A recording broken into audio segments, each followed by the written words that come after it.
AudioJungle. Assalamualaikum warahmatullahi wabarakatuh. Kita ketemu lagi dan kita akan melanjutkan pengenalan dari bahasa pemrograman Python. Sekarang kita akan coba mempelajari atau sharing terkait pengkondisian atau statement pengkondisian di dalam bahasa pemrograman Python. Oleh karena itu, silakan Anda buka Google Colabs Anda dan silakan Anda buat notebook baru. Jika sudah, jangan lupa Anda tuliskan nama dari notebook Anda dan Anda klik connect agar memastikan Anda sudah terhubung ke server Google. Jika sudah siap, mari kita mulai. Seperti halnya bahasa pemrograman lainnya, tentunya Python juga memiliki statement untuk pengkondisian atau untuk conditional statement, di mana yang dimiliki oleh Python adalah statement if. Statement if ini tentunya dibagi menjadi beberapa kategori. Yang pertama adalah statement if saja, yang biasanya digunakan untuk kasus yang hanya memunculkan satu kemungkinan saja. Lalu ada if else yang akan digunakan jika memiliki kasus yang memungkinkan munculnya dua kemungkinan. Dan tentunya ada if elif atau else if di dalam bahasa pemrograman lainnya, yang tentunya digunakan jika kita memiliki kasus lebih dari dua kemungkinan yang muncul. Silakan Anda pause terlebih dahulu untuk menuliskan penjelasan ini. Jika sudah siap, kita akan lanjut. Mari kita lanjutkan. Kita mulai dengan statement if. Statement yang digunakan jika menemukan kasus yang memunculkan satu kemungkinan saja. Formatnya seperti apa? Formatnya seperti ini. Kita tuliskan if, lalu syaratnya biasanya menggunakan boolean expression, lalu titik 2. Titik 2 ini digunakan untuk mengganti begin atau tanda kurawa jika menggunakan bahasa pemrograman Java. Dan tentunya di dalamnya kita menuliskan aksi yang akan dieksekusi jika syaratnya terpenuhi. Tapi kita harus pastikan aksi ini harus lebih dalam atau lebih condong ke kanan. Biasanya menggunakan tab atau spasi 2 kali. Contoh, saya memiliki sebuah program di mana di dalamnya ada dua variabel, yaitu A diisi oleh 30, lalu B diisi oleh 10. Lalu di sini saya menuliskan if A lebih besar dari B, titik 2, print A lebih besar dari B. Maka hasilnya adalah tentunya akan dicetak A lebih besar dari B. Atau contoh kasus lain, kita akan membuat sebuah program yang menerima inputan nilai dari keyboard. Lalu nilai tersebut diperiksa. Apakah lebih besar dari 70? Dan jika lebih besar dari 70, maka akan muncul output, selamat, Anda lulus. Ini adalah programnya. Tentunya kita akan memiliki sebuah variabel nilai yang diisi pertama tentunya adalah int, karena ini harus berbilangan numerik ya, karena kita akan membandingkan lebih besar lebih kecil, maka harus bilangan numerik menggunakan integer. Lalu di dalam kurung input karena harus menerima inputan dari keyboard, dan tentunya kita tuliskan labelnya. Lalu if nilai lebih besar dari 70, maka akan muncul print selamat Anda lulus. Maka saat saya menginputkan nilai 80, tentunya akan muncul selamat Anda lulus.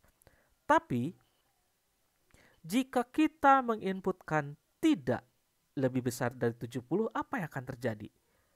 Kita akan coba.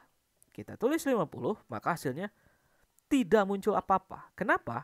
Karena kondisi itu belum ditangani oleh program kita. Bagaimana cara menanganinya? Untuk lebih jelasnya, silakan Anda pause terlebih dahulu. Silakan Anda tuliskan apa yang ada di depan layar Anda. Jika sudah, baru kita akan lanjut. Baik, kita akan lanjut. Kita akan lanjut ke statement berikutnya, yaitu if else, yang digunakan untuk kasus yang memunculkan dua kondisi yang mungkin terjadi. Formatnya bagaimana? Formatnya adalah seperti ini. If syarat titik 2, aksi jika true, lalu else titik 2 lagi, aksi jika false. Sehingga jika kita memiliki program seperti ini, saya memiliki sebuah variabel, A sama dengan 20, B sama dengan 50, lalu kita memiliki pengkondisian seperti ini. If A lebih besar dari B, titik 2, print A lebih besar dari B. else titik 2 print A tidak lebih besar dari B. Karena 20 lebih kecil dari 50, maka yang akan muncul adalah A tidak lebih besar dari B. Sebagai contoh soal lainnya, agar lebih paham, kita akan membuat program login ya, sehingga akan menerima inputan username dan password. Akan dikenali jika username diisi admin dan password diisi ABCD1234 dalam bentuk lowercase. Bagaimana programnya? Ini adalah programnya. Kita akan memiliki dua buah variabel. Yang pertama, tentunya username sama dengan str.lower. Ini untuk memastikan bahwa inputannya akan berbentuk lowercase. Lalu input dan labelnya adalah username. Begitu juga dengan password, akan diawali dengan str.lower agar memastikan menjadi lowercase. Lalu input password titik 2 sebagai label. If username sama dengan admin and password sama dengan ABCD1234.2. Di sini kita menggunakan N, kenapa? Karena agar menjamin usernya benar harus dipastikan dua syarat terpenuhi, baik username ataupun password.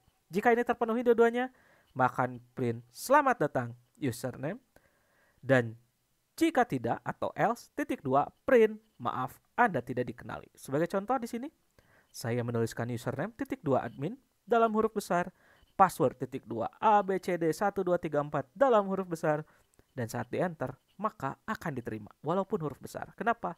Karena tadi kita menggunakan lowercase melalui str.lower.